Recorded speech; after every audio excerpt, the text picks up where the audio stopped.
Ayan, at sinalang na po. Ayan, sinalang na po ni Jude yung ating background music. Thank you guys. Welcome to my weekly program, Dear Mr. DJ with Master Simpleman. For those who don't know what Dear Mr. DJ program is all about, it is all about love letters. Yes, here we are reading the love story of our letter sender regarding the love of their life. And sometimes we give them some love advice to their love problem. So welcome guys, thank you for joining me. For those who are asking, Dear Mr. DJ is only happening from Saturdays to Sundays from 8 to 9 p.m. Dubai time. So guys, welcome po kayo sa aking programa. Ito po ay 1 hour program lang. So marami tayo mga hinindang mga pa-etchos dito sa ating programa. Kaya po marami ang naggagalak at natutuwa sa ating programa. So guys, ngayon po narito tayo sa ating segment ng Dear Mr. DJ Love Letter. Yes. Sa mga hindi pa po nakakaalam, yes, ang segment pong ito, dito po ay binabasa natin yung love story na sinend sa atin, yung love letter na sinend sa atin ng ating letter sender regarding sa kanyang love story of their life. So tara, basahin natin yung love story natin ngayong gabi. Ang ating love letter ay nagmula kay Miss Marian. Tara, basahin natin yung kanyang love story. Dear Mr. DJ,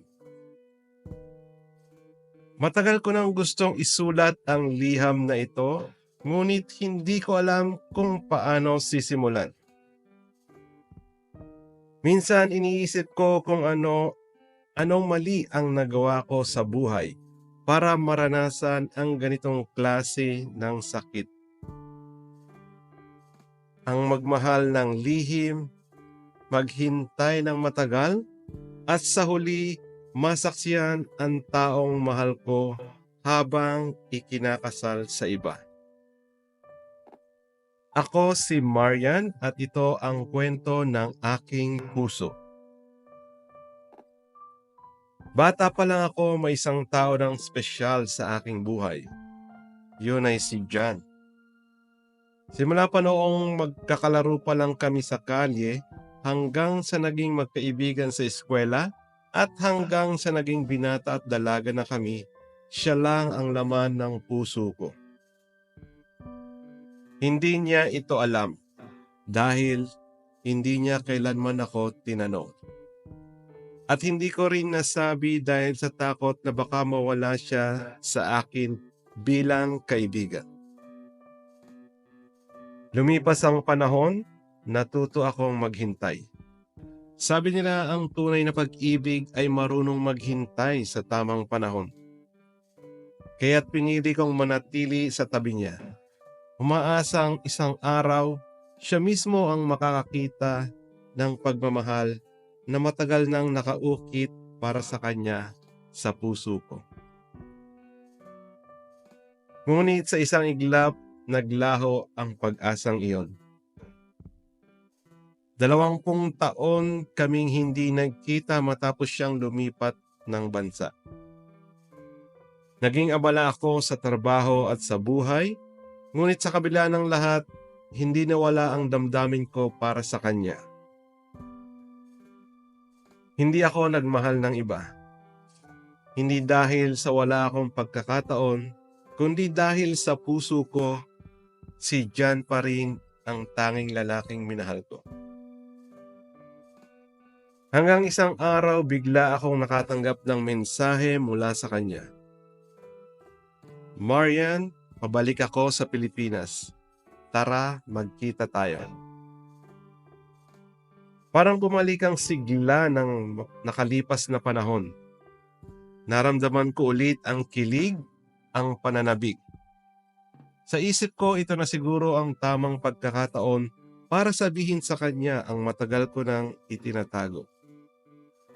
Nagbihis ako ng pinakamaganda kong damit, naglagay ng kaunting pabango at kolorete sa katawan, at lumabas na may hawak-hawak na pag-asa. Pagkakita ko sa kanya, hindi ko na itago ang ngiti ko.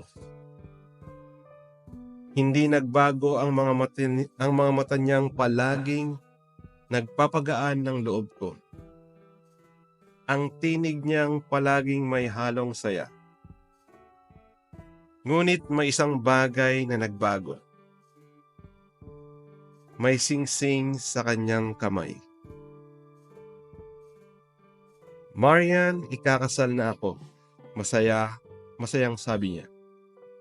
At gusto kitang gawing main flower girl. Flower girl? Para akong binagsakan ng langit at lupa. Sa dinami-rami ng papel na pwedeng gampanan sa kasal niya, bakit kailangan pang flower girl? Isang simbolo ng inosente at batang pag-ibig. Ang pag-ibig na hindi lumago, hindi nagkaroon ng pagkakataon, at kailanman ay hindi na magiging totoo. Ngumiti ako kahit pilit. Talaga? Ang saya ko para sa'yo dyan. Pero sa loob-loob ko, unti-unting nababasag ang mundo ko. Sa sumunod na mga linggo, pinilit kong maging masaya para sa kanya. Nakilala ko ang kanyang fiancé. Mabait, maganda, at walang bahid ng kasalanan. Masaya siya. Mahal niya si Jan at mahal siya ni Jan. Sa bawat araw na lumilipas, lalo kong naiintindihan na walang puwang ang damdamin ko sa pagitan nila. Hindi ito isang kwentong may happy ending para sa akin. Dumating ang araw ng kasal. Habang naglalakad ako sa aisle na puno ng bulaklak, hawak ang basket ng petals. Ramdam ko ang bigat ng bawat hakbang. Ang buong mundo ko ay umiikot sa taong nasa dulo ng altar. Ang lalaking minahal ko ng higit 2 dekada. Ngunit kailanman ay hindi na magiging akin. Sa mismong seremonya, tinanong ng pari si Jan kung tinatanggap niya ba ang babae sa harapan niya bilang asawa. At nang sabihin niyang oo, doon ko tuluyang tinanggap na tapos na ang kwento namin. Kahit hindi ito nagsimula sa paraang pinangarap ko. Matapos ang kasal, nagpaalam ako kay Jan. Isang yakap, isang ngiti, at isang huling titig. Wala na akong sinabi pang iba. Dahil alam kong kahit anong sabihin ko, hindi nito mababago ang tadhana. Mr. DJ, minsan hindi lahat ng pagmamahal ay may kapalit. Hindi lahat ng kwento ay nagtatapos sa isang masayang wakas. Pero kung may natutunan ako, ito ay ang pagpapalaya. Dahil ang tunay na pag-ibig ay hindi lamang tungkol sa pagsasabi ng nandito ako. Kundi minsan, ito rin ay ang marunong magsabi ng paalam at salamat. Sa lahat ng nakikinig ngayong gabi, kung may isang bagay kayong natutunan sa kwento ko, sana ito ay ang huwag hintayin ang pagkakataon na lumipas. Kung mahal mo ang isang tao, sabihin mo. Dahil baka isang araw ang hinihintay mong tamang panahon ay isa na lang malayong alaala. Lubos na gumagalang, Marian. So guys, ayan po. Yan po yung ating love letter ngayong gabi na sinend ni Miss Marian sa kanyang love story ngayong gabi. So normally, binibigyan natin ng kaunting payo lang naman mula kay Mr. DJ tungkol sa kanyang love story.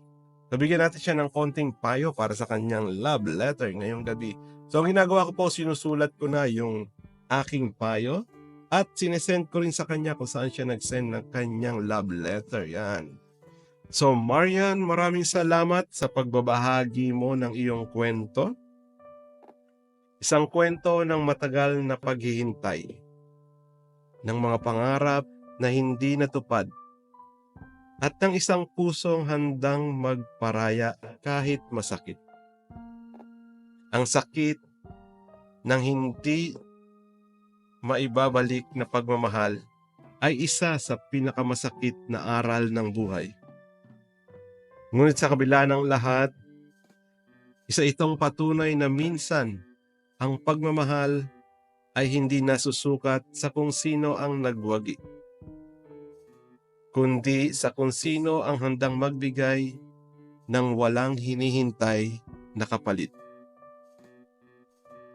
Ang kwento mo ay isang matinding paalala sa ating lahat na hindi natin hawak ang puso ng iba.